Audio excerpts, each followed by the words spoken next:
Hello guys!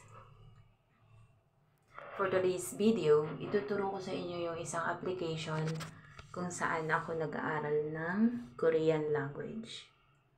Ito siya.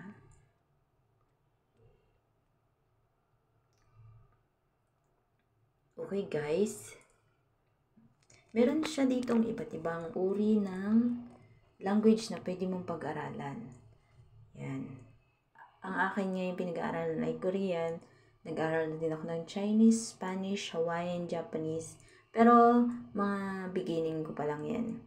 And ito yung day streak nyo, yung kung ilang days na kayong nag-aaral ng sunod-sunod. Medyo nagpalya-palya ako dyan kasi nalilimutan ko palagi mag-attendance yan, kumbaga.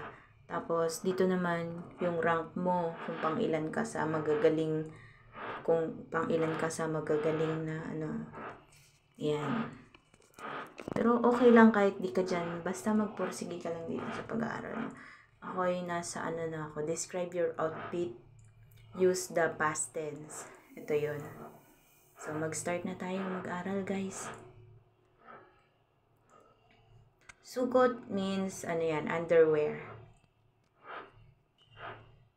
Pipindutin mo lang yung ibig sabihin ng Korean. Sugot, underwear. Hanbok, ito yun. Okay. Yangbok, coat, suit. Mali. 10 words. Hanbok과 yangbok. Hanbok and suit. Okay. One piece daw is dress. That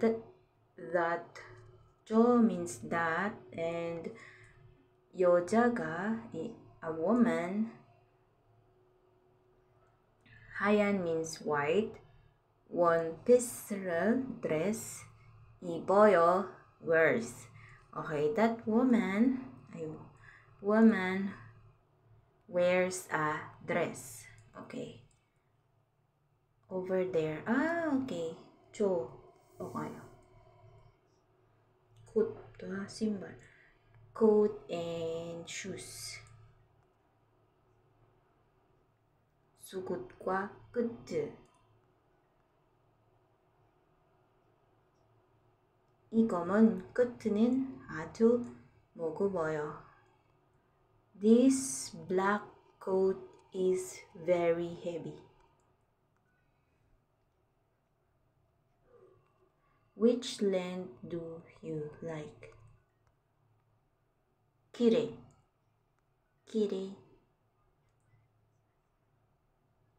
양말을 벗지 마세요. 양말 means socks. Okay. Don't take off the socks. Okay.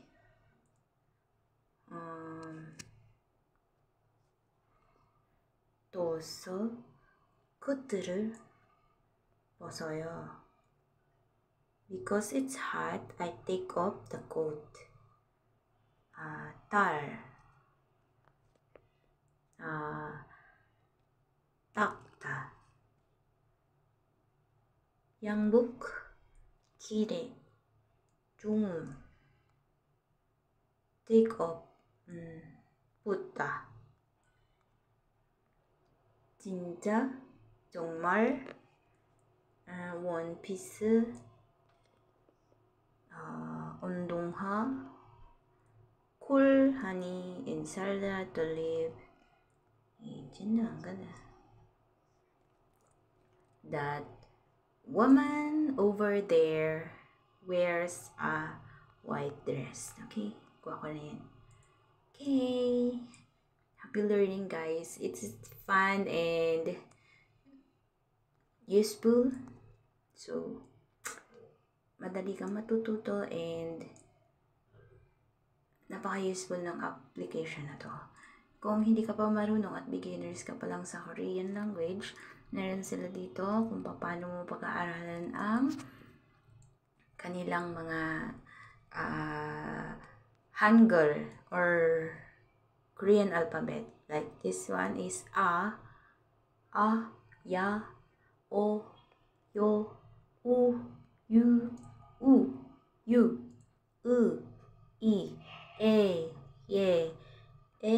ye, wa, we, wi, wi. Yan. Dali lang yan, guys. Pwede niyo yan pag-aralan. Okay, yun lang for today's video and sana ay makatulong to sa inyo. Malayo-layo na ang naabot ko dyan. Okay, guys.